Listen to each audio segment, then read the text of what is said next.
29 April রাজ্যে বিধানসভা নির্বাচনের দ্বিতীয় দফা শেষ দফা ভোট গ্রহণের আগে সোমবার ছিল শেষ প্রচার। জমজমাট প্রচার পর্ব সারলেন শাসক বিরোধী দুপক্ষই। এদিন সকাল সকাল গঙ্গাসাগরে কপিল মুনির মন্দিরে পুজো দিয়ে দর্শন করে বঙ্গে ভোটের শেষ দফায় নির্বাচনী প্রচার শুরু করেন কেন্দ্রীয় স্বরাষ্ট্রমন্ত্রী অমিত শাহ। এদিন তার দুটি রোড শো ছিল। প্রথমটি বেহালা পশ্চিম বিধানসভা কেন্দ্রে, দ্বিতীয়টি হুগলি জেলার চন্দননগর বিধানসভা কেন্দ্রে। শাহের রোড শো ঘিরে বেহালায় উন্মাদনা ছিল দেখার মতো। প্রচুর কর্মী সমর্থক ও সাধারণ মানুষ সামিল হয়েছিলেন। উপচে পড়া ভিড়ের মাঝখান থেকে এগিয়ে চলে শাহের প্রচার গাড়ি। এর মাঝে সিএনএর মুখোমুখি হন স্বরাষ্ট্রমন্ত্রী অমিত শাহ।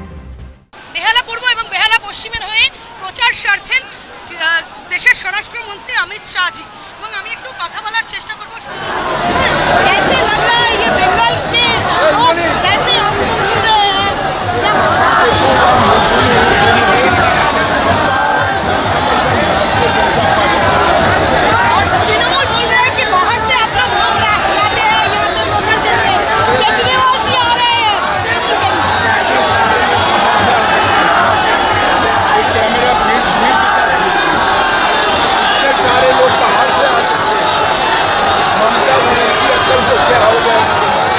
পাশাপাশি শাহ জানালেন প্রথম দফার মতো দ্বিতীয় দফার ভোটও শান্তিপূর্ণ হবে।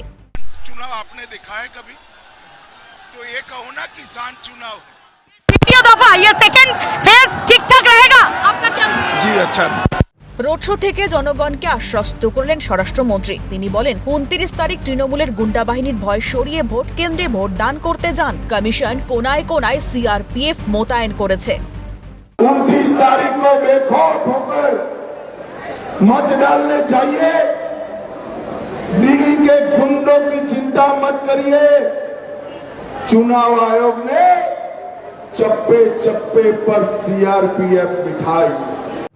এখন নজর ফলাফলের দিকে। বঙ্গে পদ্ম ফোটাতে সক্ষম হয় কিনা বিজেপি সেটাই দেখার। ক্যামেরায় নিখিল দাসের সঙ্গে অভিরূপা হাজরা, রিপোর্ট, কলকাতা নিউজ।